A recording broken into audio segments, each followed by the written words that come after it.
What's going on, YouTube? Welcome back to RC Around America, and today we are building the axial capper transmission.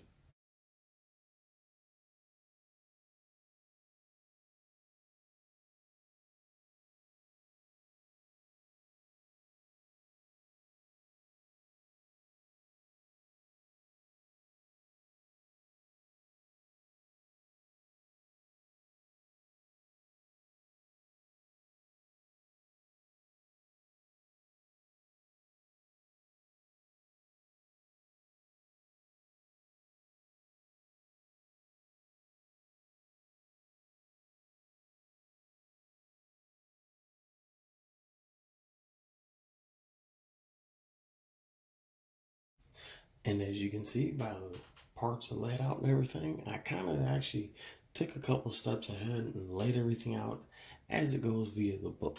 Let's start with the final gear. We're going to need the 3 M2 by 6 screws.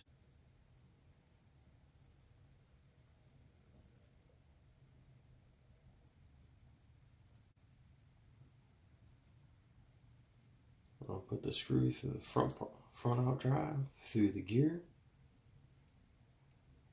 Once we get it all lined up,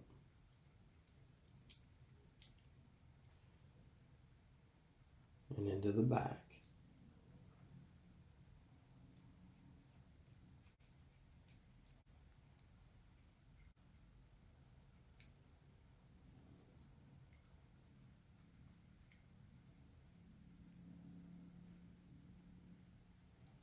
Put that off to the side. Now, don't be a dummy like me. Make sure you put that 4x8 by 3mm bearing in that final gear, or else transmission won't work right. Make sure you put it in.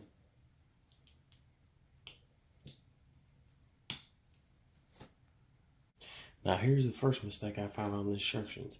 The instructions show you putting your drive pin in and then sliding your bearing over. That doesn't quite work. So you gotta put your bearing on first. Put your drive pin in. Take your gear, slide it on, put your rear bearing in. Make sure to keep it all tight, so don't do that.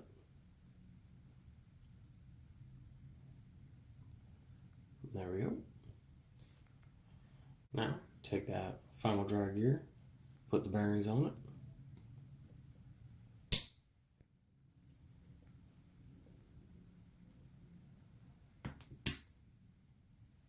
And put in the front part of the transmission housing. Make sure it spins nice and freely. And let's put a little bit of grease on there. I'm going to cheat. I'm going to put it on the idler gear first.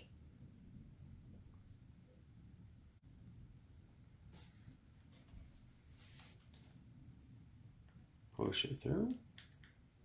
Make sure that bearing seats all the way. Now this pin is going to be really hard to get in, but we can do it. Let's go ahead and put that idler gear back in. Put that rear bearing back on. And put the back of the transmission housing case on. And it's going to secure with an M3 by 12. Make sure everything's still spins smoothly. And let's put that off to the side. Next step, the dig. The first thing I'm going to do, I'm going to put this little evil E-clip on. I hate these things. With the E-clip on, we're going to put the selector shaft on. We're going to put that spacer in, and this is the next mistake. And that mistake is in the instructions. The instructions state, it shows it putting this in like this, and then you put it in the transmission. But if you want your dig, you can't put that in. You got to leave it out. So, since we're not going to do dig feature just yet on the truck, we're going to put that on. We're going to put it in the case once we put the other parts in. With that, we're going to take the housing, we're going to take the back half of the dig mechanism, and we're going to insert it. We're going to lock that into place in the back of the housing.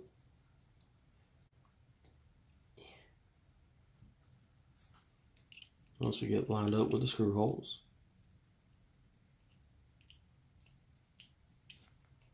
We're going to lock those in with 2 M3x8s with a little bit of Loctite. Once I put that bearing in, I almost did it again. Bearing first, then the plate.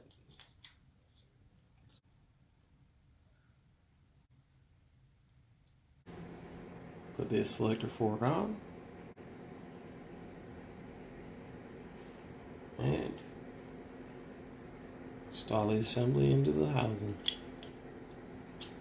Make sure you don't lose the shaft. Next, we're going to put in the selector shaft. Make sure you put the end with the hole facing out the back of the transmission so the rear drive shaft can lock onto it. And we'll put it into the back of the transmission.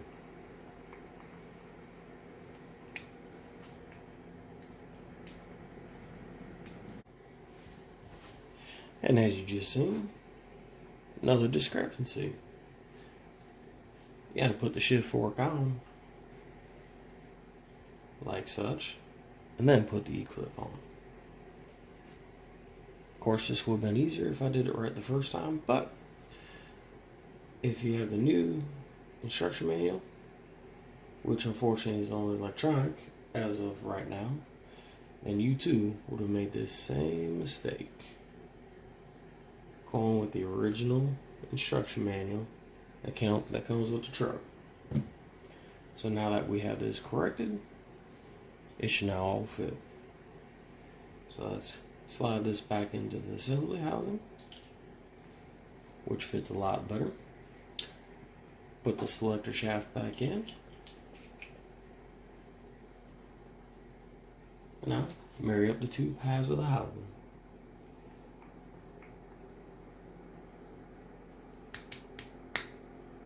And that's going to be held together by 2 M3x18s and 1 M3x12. And then we're still going to we're going to leave this off for now, because there's no point in putting it on just to take it back off when we go to put the dig on. So for right now, we're going to put that aside. So this is what you have so far. So let's continue. Now we're going to put the clutch assembly on. Now, unlike previous axial clutches, these do not stick onto the gear. So as you're assembling it, make sure you hold everything nice and tight.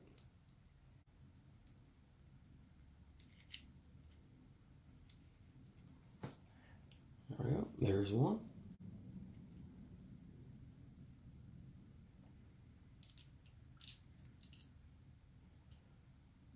There's a second. Now this is also something different that I've never seen in an axial. A spacer. And not a clutch spring. Not sure why they went this way, but I'm pretty sure if you wanted to, you can replace that with a spring. And I have a nice little slipper clutch. Might be something that the aftermarket's going to come out with, or maybe Axial come out with it themselves. Just have to wait and see.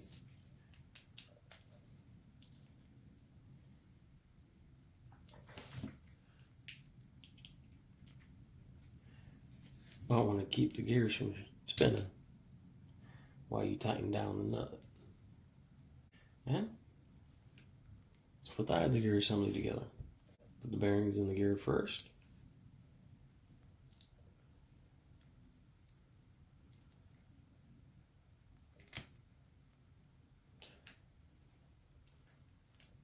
Put it on the other shaft. Now it does show a shim, so make sure you don't forget the shim. Now I'm not going to grease this up a lot, but I am still going to put a little bit of grease on it because it is gears.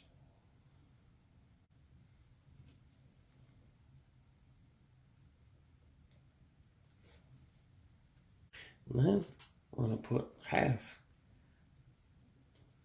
of the cover on.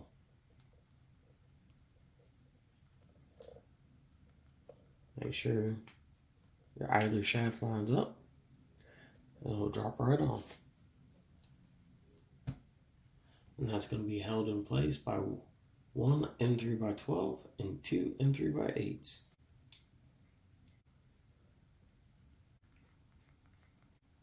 And at this point, this is what you have. So let's get that motor attached.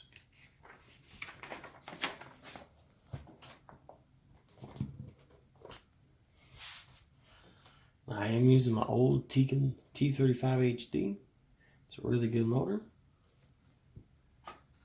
But it's supplied with new screws, so I can take these ones out and put it back with the old truck it came off of.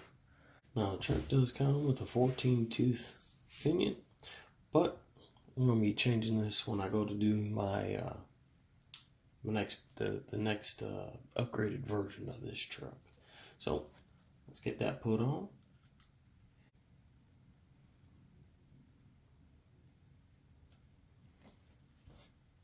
That's only temporary, just to get it in, so we can get the motor in place. Now we'll work on our gear mesh with two M3x10s. Now we'll check our gear mesh. I got lucky. I actually set this at the right depth for gear mesh off the motor pinion. So that's locked in place. Now, a lot of people like to go off of being able to put a piece of paper in between the teeth and set the gear mesh that way. There's nothing wrong with that, but I like to do it off of how it feels. And that feels good enough. Let's tighten those screws down. Not too tight, because this is a plastic mount. Hopefully they come out with a metal one. And now to put the second half of the cover on.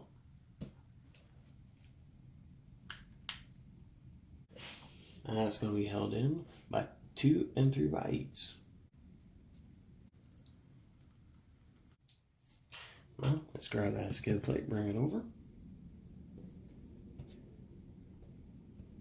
And because we're waiting to put that dig servo on just yet, until we do my upgrade series for this truck, we're going to drop this in without putting all that extra other parts for the dig servo on. So, with that being said, it's held in with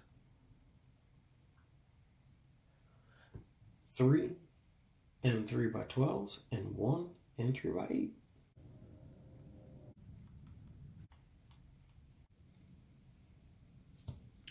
And there you have it. The axial camper transmission with the motor. And yes, I do know I'm missing a wire. I'll be showing a video on getting that all fixed up and looking clean again with the other wire on her. Well, there she is, mounted to the skid plate. All nice and new and shiny. Well, not for now, until we get it out on the rocks and the dirt. So, see anything that you liked, didn't like, I didn't cover enough, or anything you want more information on, let me know in the comments below. Comment, like, subscribe, and I will see you on the next one. Laters.